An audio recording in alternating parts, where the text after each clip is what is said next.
So, hey George, I just wanted to show you something that I was playing around with, trying to learn a little bit more about the limitations of RoboGuide. So, to automate some of our work, specifically the tool creation for the path creation, sorry, for spot welding or even MIG welding. This is just really basic right now, but it should give you an idea of the power of RoboGuide. So like you mentioned before, you want to be able to get the 3D model, decide where we have the spot weld. So for example, I'm gonna do is start a 3D sketch.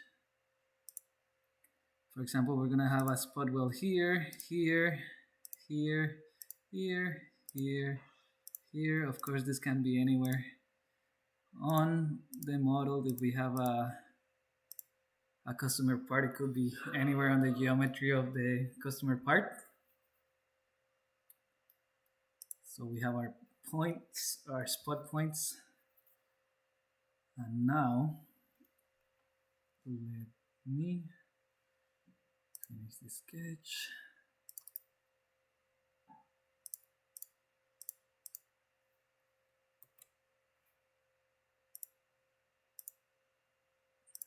New part.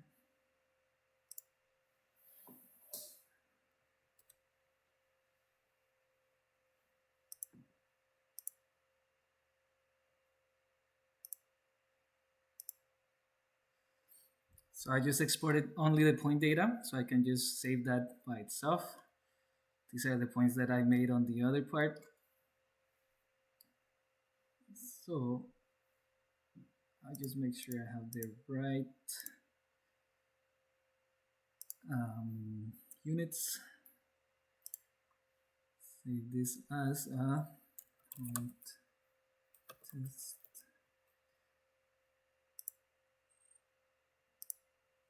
Yes. Get all the right settings. Okay. Save.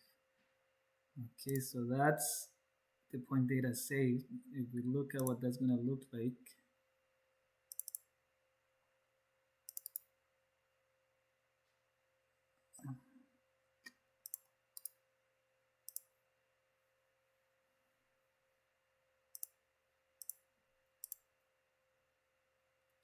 so these here are all the coordinate data.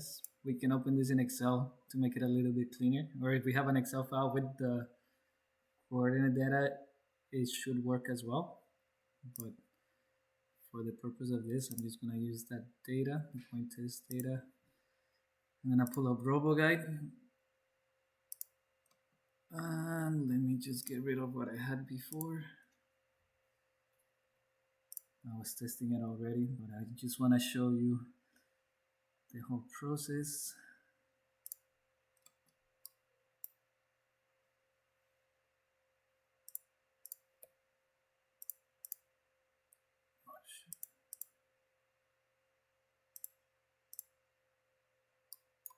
Right, so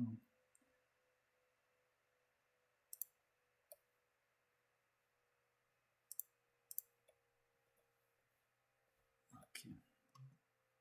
So I had already pulled in this part here. Again, this is just for a demonstration for the importing of point positions for spot welds. So what I'm gonna do now that I have the part, I'm gonna select it here. I'm gonna go to import point data, and I'm gonna grab the data that I saved. Where is it? Documents, work document. Okay, make them as a target. Okay, and as you can see, it's, oops, sorry about that. As you can see, it's brought in those points exactly where I put them in SolidWorks. It's brought them into a part here as well. And one cool thing that I want you to see is these points are now relative to the part in the cell. So even if the part moves, if we need to move it for some reason, here, so let's say the part rotates, I don't know, 30 degrees or something. As you can see, those targets follow the rotation of the part, which of course is going to be really useful for our purposes. You can see that anyway. So now that I have the parts here, I have the position data. All I gotta do,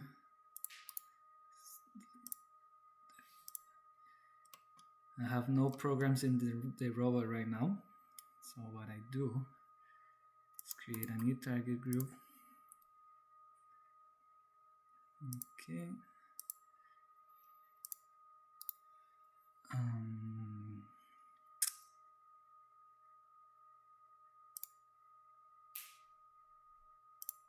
Pull in all the points that I got from the SolidWorks information. Apply. Okay. So now I can create a program with those points. Each target it's its own point.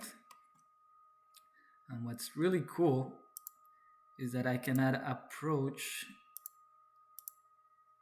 information for each one. For example, I can have an approach for the first one,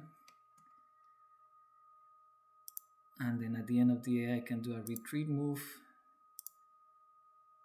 At the beginning of the M I can do an approach. These parameters will have to play a little bit because we can decide like the orientation the approach is coming from and everything.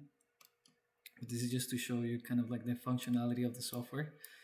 So we can tell the robot from which direction to approach each one of the points. If we want all the points to be approached, or if we just want it to go from one point to the other.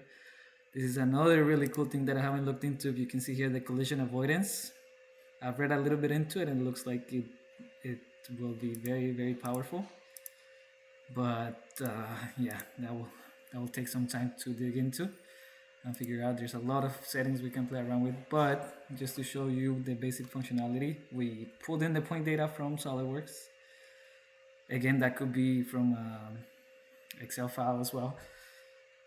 And then we just generate the program from that data. As you can see, it generated the path with the approaches. And then if I just hit play, the robot will follow the path. That's the retreat, that's the other approach. Of course, this is very rudimentary. I just was really excited to kind of get that functionality working, especially importing the point data. This is just scratching the surface of it. I just figured this out in this afternoon. So I'm sure if I spend a couple more days, I could make it happen. What I was telling you, get a cell going with station, 10 spot points, collision avoidance within 2 hours. I really think it can be done. Right at this point, I'm maybe 80% sure, 85% sure it can be done. I'm getting really excited. I'm gonna keep digging into it, and yeah, I'll keep you posted. Yeah, that's it.